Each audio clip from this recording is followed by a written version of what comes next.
Murai batu yang sudah berada di kandang ternak itu masih doyan fur atau tidak? Tentunya tidak ya teman-teman, karena kita menggunakan hampir full EF dalam penangkaran murai batu ini. Nah, kalau fur itu tidak dimakan, tapi kenapa di dalam kandang ternak kok masih kita sediakan fur? Berarti percuma dong kita sediakan fur kalau tidak dimakan? Ya tidaklah, tidak ada ruginya, kan kita ada tujuannya kita siapkan fur seperti itu. Nah, apa sih tujuannya teman-teman? Simak videonya sampai selesai.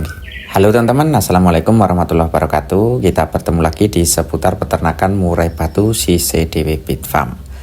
Di video kali ini kita akan bahas lagi tentang fungsi atau manfaat kita menaruh fur di dalam kandang ternak. Walaupun fur itu tidak dimakan, tapi sangat banyak sekali manfaatnya ketika kita tetap menyediakan fur di dalam kandang ternak. Dan ini pun kita sambil balas komentar dari Mas Anak Berjuang Pit Farm, saya 9237. Pertanyaannya seperti ini teman-teman. Maaf om, itu EF sedia, purnya masih dimakankah? Nah, jawabannya tidak teman-teman. Walaupun kita sediakan fur, tentunya tidak dimakan sama indukan murai batu. Kenapa kok tidak dimakan?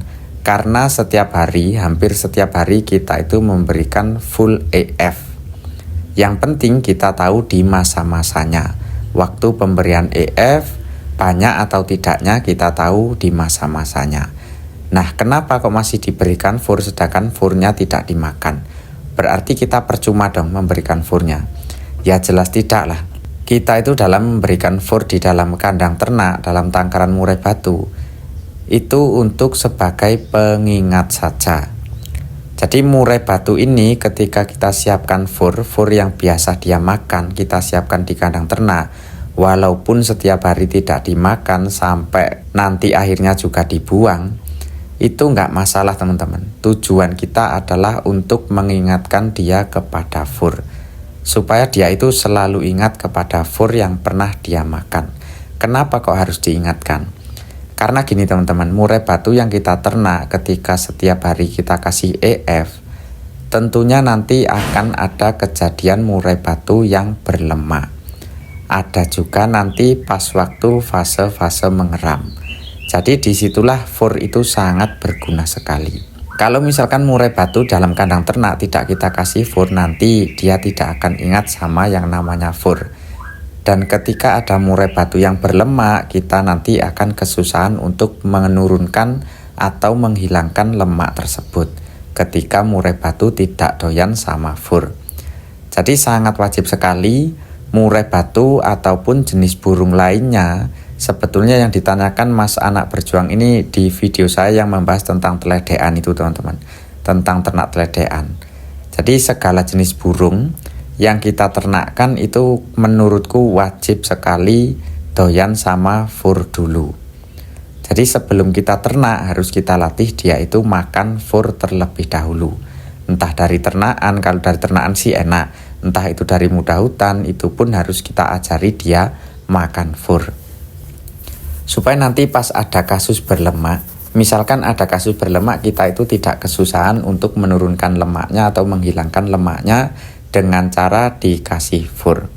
Tapi pertanyaannya, ketika sudah lama di kandang ternak, apakah dia nggak lupa?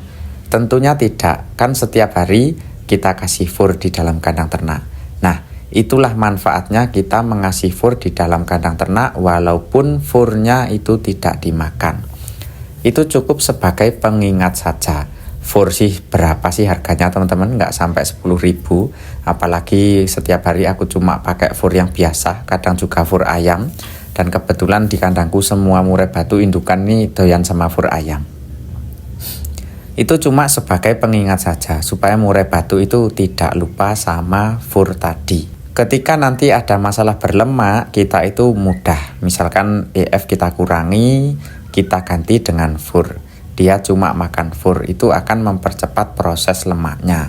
Apalagi ketika ada masa-masa mengeram, itu harus kita kasih fur juga supaya nanti tidak naik birahinya. EF-nya kita kurangi, terus kemudian kita kasih fur juga supaya birahi dan emosinya itu tidak naik atau tidak terlalu tinggi.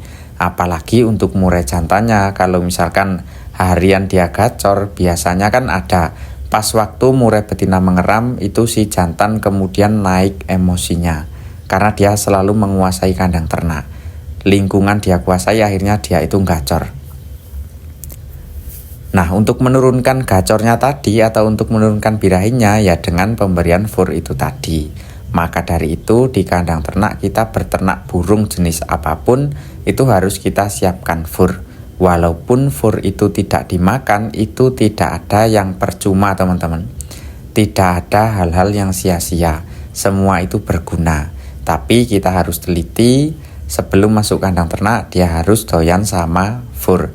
Jangan sampai burung yang tidak doyan sama fur kok tiba-tiba kita kasih fur. Nah, itu kesalahan kita sendiri.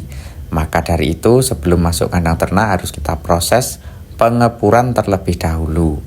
Nanti setelah dia doyan fur baru kita naikkan birahinya melalui full EF-nya tadi. Setelah full EF baru birahi, baru kita masukkan kandang ternak. Setelah dia berproduksi, itu jangan lupa dikasihkan fur di dalam kandang ternak. Itulah tujuannya, supaya dia itu cuma tidak lupa saja. Kalau misalkan dia tidak lupa, nanti enaklah prosesnya untuk menurunkan lemak, menurunkan birahi. Ada masalah apa, kalau dia doyan sama fur itu enak. Nantinya enak sekali kita dalam pemrosesannya. Tapi kalau dia tidak kita kasih fur di kandang ternak, lama-kelamaan juga pasti akan lupa sama fur. Karena setiap hari kita kasih EF, fur tidak doyan, terus kemudian fur juga tidak kita kasih di kandang ternak. Itu yang menjadi kesalahan kita. Jadi sangat penting sekali fur itu kita taruh di kandang ternak itu. Jangan sampai ditinggalkan lah fur itu. Semoga video yang singkat ini bisa bermanfaat. Kita bertemu lagi di video selanjutnya. Saya akhiri. Assalamualaikum warahmatullahi wabarakatuh.